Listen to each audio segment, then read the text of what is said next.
Rich, the World Against Toys Causing Harm has released its 2019 10 Worst Toys list. Joining me now to discuss more about this is local attorney Wayne Hogan of Terrell Hogan to demonstrate why these toys are considered dangerous. Mr. Hogan, thank you for being here. It's always good to see you this time of year. And it's such an important message also because as many of us are checking off our list for those children in our life, sometimes we go and we're looking at a list and we're just buying something. We're not necessarily thinking, well, wait a minute, is there some harm here? And it's a lot better to prevent it than to try to deal with it afterwards.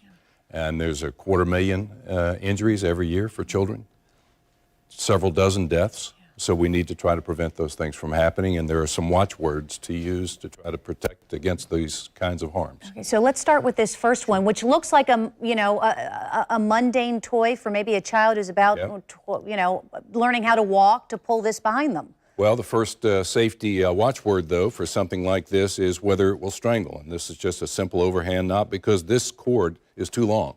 It's beyond what's recommended. It should only be a foot, so it's too capable of causing a strangulation because of its length. The other watchword is a safety watchword is whether it is too small. Will it get down the child's windpipe? And here's this hedgehog that's loaded with these little things that could get down a small child's throat. If it can go through, say, a toilet paper tube like that, it's too small and is subject to causing the child to choke, and it either can kill the child or cause them to be lifelong injured. Yeah, and you can see that these toys are really marketed to younger children also, and they might be teething, and they just instinctively, since this looks almost like a pacifier, would instinctively put it in their mouth. In the hand, then in the mouth. Yeah. Even this little school bus, these rubber pieces come off on the tires, same sort of thing. And also fit into then, the rule. Yep, too small. Then what's wrong with this one? The other watchword is it sharp? Can it cause injury to the child's eye or even scarring on the child's face? And the way it works, even though it says don't swipe at anybody, to make it work, that's what you do.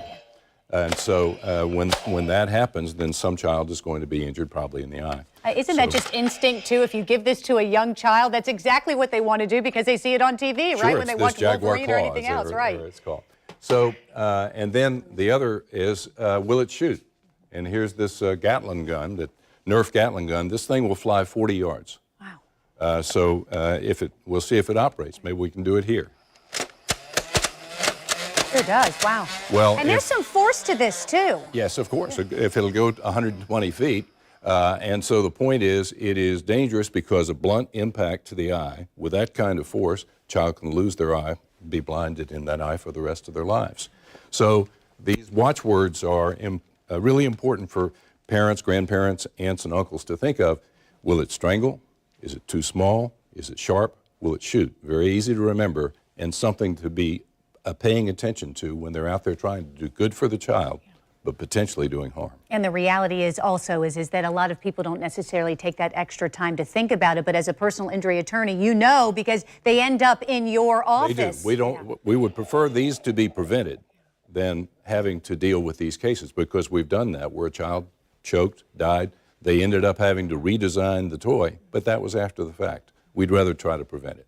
And now you have a list of recalled toys also on your website? We do. The website stays right on top of recalls of toys and other defective products because many of the things we see are other kinds of defective products, but these are good examples of the kinds of toys that should not be on the market, but they are, and people can be aware of what the hazards are. Very simple, whether it'll strangle, whether it's small, whether it's sharp, or whether it'll shoot. Thank you very much, Mr. Hogan, for being here. Such important information, particularly leading up to the holidays. And of course, if you missed any of this information, we have the 2019 10 Worst Toys list on our website as well, news4jax.com. We'll be right back.